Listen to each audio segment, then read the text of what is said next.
एक गांव में मोहन नाम का एक व्यक्ति अपनी पत्नी चमकी के साथ रहा करता था। मोहन अपने सारे गांव में लालची व्यक्ति के नाम से प्रसिद्ध था। एक दिन मोहन की पत्नी मोहन से बोली, मेरा तो गांव में उठना बैठना हराम हो गया है। मेरे तो भाग्य उसी दिन फूट गए थे जिस दिन मेरा तुम्हारे जैसे लालची व्यक्ति से विवाह हुआ था। बस भी करो चमकी, आए दिन मुझे बस कोसती ही रहती हो। और लोगों की पत्नियां अपने पति की लंबी उम्र की प्रार्थना करती हैं, और तुम हमेशा मुझे बुरा भलाई बोलती रहती हो। तो और क्या बोलूं? तुम्हें गांव के लोगों को मूर्ख बनाने के अलावा कुछ और आता है क्या? देखो, मैं तुमसे अभी भी कहती हूँ कि अपने अंदर के लालच को खत्म कर दो, नहीं तो तुम किसी दिन बड़ी मुसीबत में फंस जाओगे। ऐसा कुछ नहीं होगा चमकी। आज के संसार में वही व्यक्ति कामयाब है जो अंदर से लालची होता है। इतना कहकर मोहन अपने घर से बाहर निकल गया।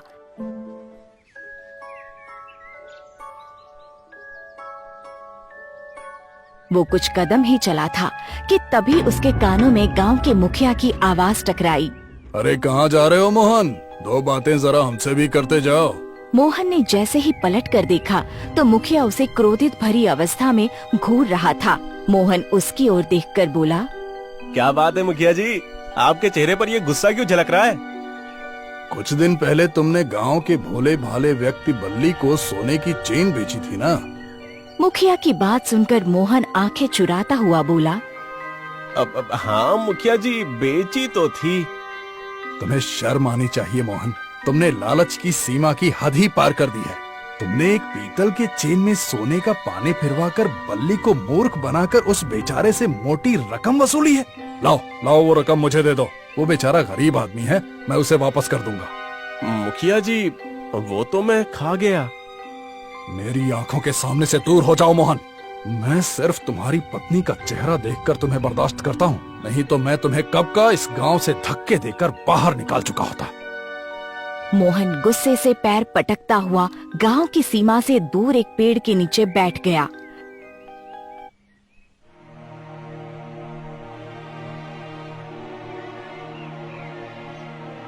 तभी उसके कानों में एक साधु की आवाज टकराई। क्या बात है, ऐसे मुंह लटकाए क्यों बैठा है? मोहन ने जब नजर उठाकर ऊपर की ओर देखा तो एक साधु उसे देखकर मुस्कुरा रहा था।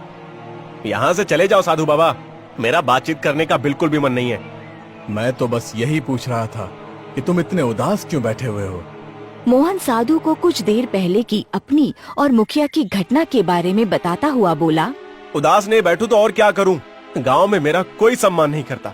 लोग मेरी प्रतिभा को लालच का नाम देते हैं, लेकिन वो मूर्ख ये नहीं जानते कि यही तो मेरे व्यापार करने का तरीका है। आखिर मेरा दोष ही क्या था? मैंने तो एक पीतल की चेन में सोने का पानी फिरवाया और फिर अपनी प्रतिभा से उसे अच्छे दामों में बेच दिया। बस मेरी इसी प्रतिभा को गांव वाले लालच का नाम देते हैं। समझ गया, तुम एक लालची व्यक्ति हो। देखो, मैं तुम्हारी भलाई के लिए तुम्हें समझा रहा हूँ कि लालच का फल बुरा होता है। लालची व्यक्ति चाहे जितना भी अमीर क्यों ना हो जाए, उसे एक न एक दिन पछताना ही पड़ता है। ये बातें तो मैं बचपन से सुनता आ रहा हूँ कि लालच का फल बुरा होता है, लेकिन मुझे तो आज तक कभी वो बुरा फल दिखाई नहीं दिया। तभी साधु का चेहरा गंभीर हो गया और वो मोहन की ओर देखकर बोला, अगर तुम अपने लालच के फल को देखना चाहते हो तो यहाँ से कुछ दूर एक जादुई जंगल है, जिसका रास्ता कई सालों में सिर्फ एक बार खुलता है। मतलब अगर उस जंगल में कोई भी इंसान जाने में कामयाब हो जाता है तो उसे उसके स्वभाव के मुताबिक उसका फल मिल जाता है। अगर तुम अपने लालच का फल देखना चाहते हो तो चलो मेरे साथ, तुम्हें स्वयं पता लग जाएगा। साधु की बातों से मोहन के अंदर एक जिज्ञासा जाग उठी। मोहन साधु की ओर देखकर बोला, अगर ऐसी बात है तो मैं अपने लालच का फल देखना चाहता हूँ। साधु मोहन को एक जंगल की ओर ले गया।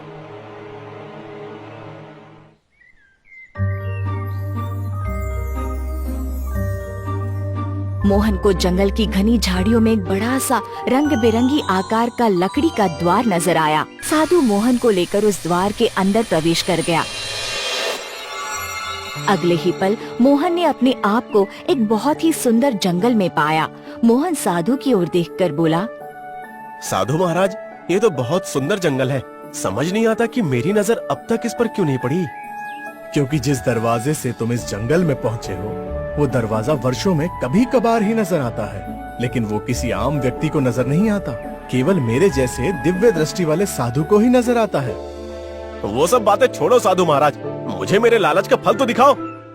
साधु तेज आवाज में एक पेड़ की ओर देखकर बोला, इस व्यक्ति के अंदर लालच भरा पड़ा है, इसे इसके लालच का फल दिखाओ।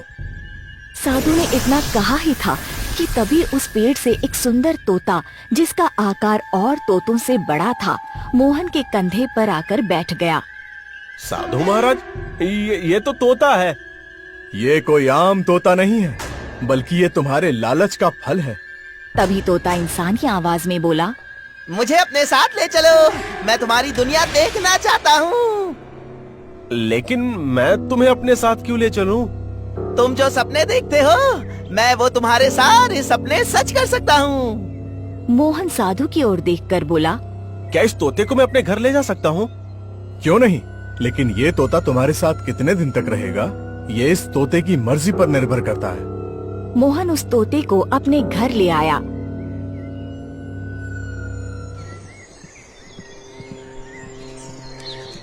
उस सुंदर तोते को देखकर मोहन की पत्नी चमकी मोहन की ओर देखकर बोली, ये तोता तो बहुत सुंदर है और इसका आकार भी बड़ा है। इसे तुम कहाँ से ले आए? कहीं किसी का चुरा कर तो नहीं लाए?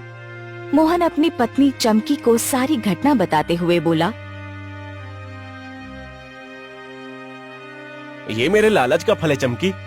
मोहन की बात सुनकर चमकी बुरी तरह से घबराते हुए बोली, इसका मतलब वो साधु कोई चमत्कारी साधु थे, तुम्हें उनसे कोई और वस्तु मांगनी चाहिए थी। तभी वो तोता इंसानी आवाज में बोला, मोहन ने बिल्कुल सही चीज मांगी है और इस बात का एहसास तुम्हें बहुत जल्दी हो जाएगा चमकी। तोते के जुबान से इंसानी आवाज सुनकर चमकी बुरी तरह से घबरा गई। अरे तुम तो इंसानी आवाज में बात करते हो, और तुम्हें मेरा नाम कैसे पता?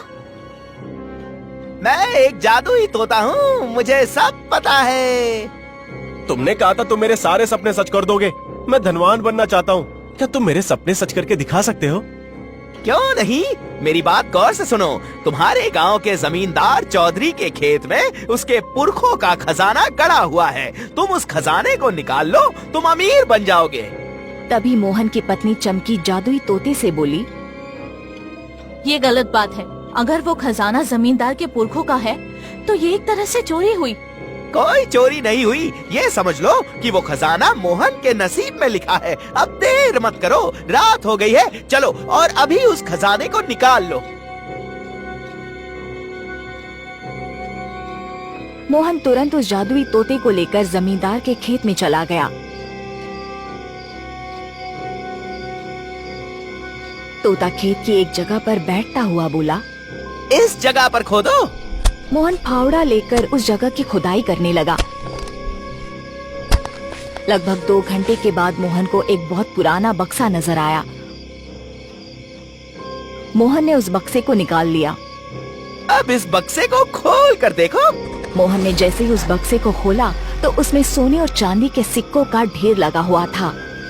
अरे वाह, मैं तो अमीर हो गया। मेरी पत्नी कितनी मूर्ख थी, बोल रही थी कि मुझे उस साधु से कोई और चीज मांगनी चाहिए थी।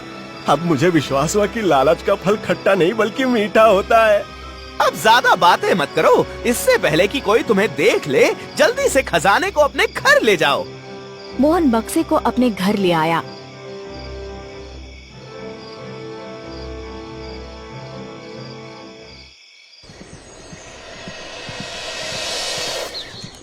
कुछ ही दिनों में मोहन गांव का सबसे अमीर व्यक्ति बन चुका था। उसके टूटे फूटे घर की जगह अब वहाँ पर आलीशान हवेली बनी हुई थी। एक दिन मोहन अपनी पत्नी चमकी से बातें कर रहा था। चमकी, तुम गर्भ से हो? तुम क्या चाहती हो, बेटी या बेटा? मुझे शुरू से ही एक बेटी की बहुत ही ज्यादा ख्वाहिश थी। तभी वो तोता उड़ता हुआ वहाँ पर आ पहुँचा और मोहन की ओर देखकर बोला, तुम एक नंबर के मूर्ख हो मोहन। तुम कहना क्या चाहते हो?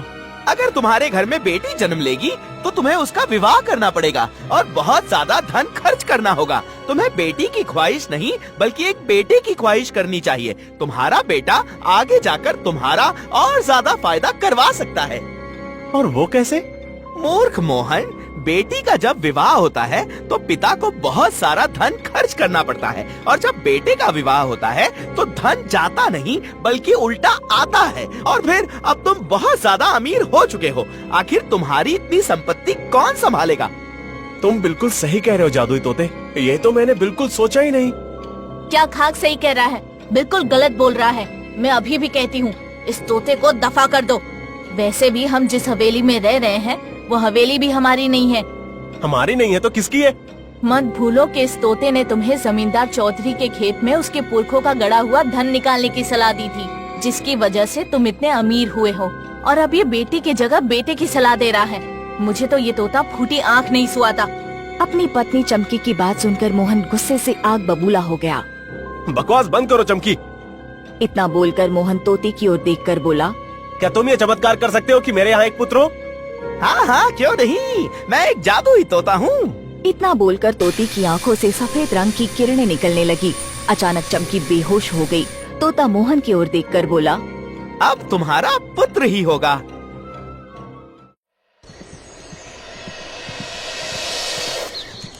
कुछ समय बाद मोहन की पत्नी चमकी ने एक सुंदर पुत्र को जन्म दिया।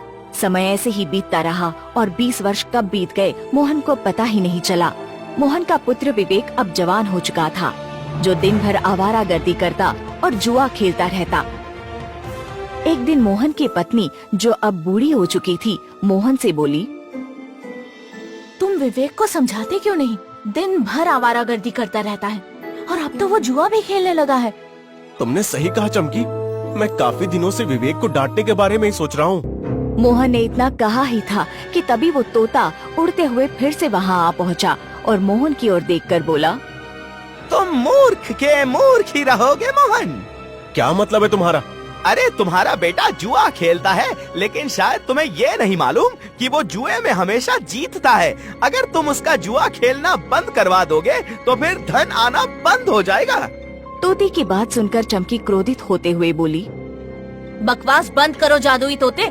हमारे पास धन की आखिर क्या कमी है जो हम अपने बेटे को गलत कामों में डालें? काम चाहे कोई भी क्यों ना हो, बस धन आना चाहिए, और फिर हमारे पास जितना ज्यादा से ज्यादा धन आएगा हमारे लिए उतना ही अच्छा है। मोहन मुस्कुराते हुए तोते की ओर देखकर बोला, तुम बिल्कुल सही कह रहे हो। मैंने भी सुना है कि मेरा बेटा जुए में हमेशा जीतता है। आज लाखों रुपए जीत कर आया है, कल करोड़ों रुपए जीत कर आएगा। चमकी मोहन की ओर देखकर बोली, तुम लालची थे, इतना तो मुझे पता था, लेकिन मैंने देखा है कि तुम्हारे पास जितना ज्यादा धन आता गया, तुम्हारा लालच उतना ही बढ़ता गया। लालच का कोई अंत नहीं होता चमकी, और फिर मोहन तो जानता है कि लालच का फल कितना मीठा होता है।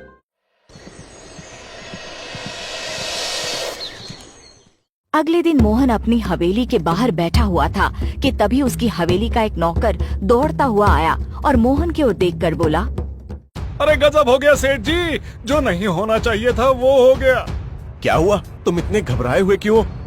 सेठ जी, विवेक बाबू जुए में लाखों रुपए की रकम जीत गए थे, मगर उन्होंने जिससे रकम जीती थी वो एक बहुत बड़ा बदमाश था। उसने विवेक बाबू को गोली मार दी। गोली लगते ही विवेक बाबू की मौत हो गई। ये सुनकर मोहन उठकर खड़ा हो गया और फूट फूट कर रोने लगा। तभी मोहन की पत्नी वहाँ पर आ गई। क्या हुआ? आप रो क्यों रहे हैं? मोहन रोते हुए अपनी पत्नी को सारी घटना बताते हुए बोला, हमारा जवान बेटा अब इस दुनिया में नहीं रहा। अपने जवान बेटे की मौत के बारे में सुनकर चमकी को सब कुछ हिलता हुआ सा महसूस होने लगा। वो रोती हुई अपने नौकर की ओर देखकर बोली, कहाँ है मेरा बेटा? मुझे जल्दी से उसके पास ले चलो। नौकर के यहाँ से थोड़ी सी दूरी पर उसकी लाश पड़ी हुई है। चमकी पागलों की तरह भागने लगी। अचानक उसका पैर बुरी तरह से फिसल गया और वो सर के बल गिर गई। गिरते ही चमकी की मौत हो गई। मोहन दौड़ता हुआ अपनी पत्नी के पास पहुंच गया। उसे मृत अवस्था में देखकर मोहन को सब कुछ घूमता हुआ नजर आने लगा। मोहन बेहोश हो गया और उसे 10 दिन के बाद होश आया।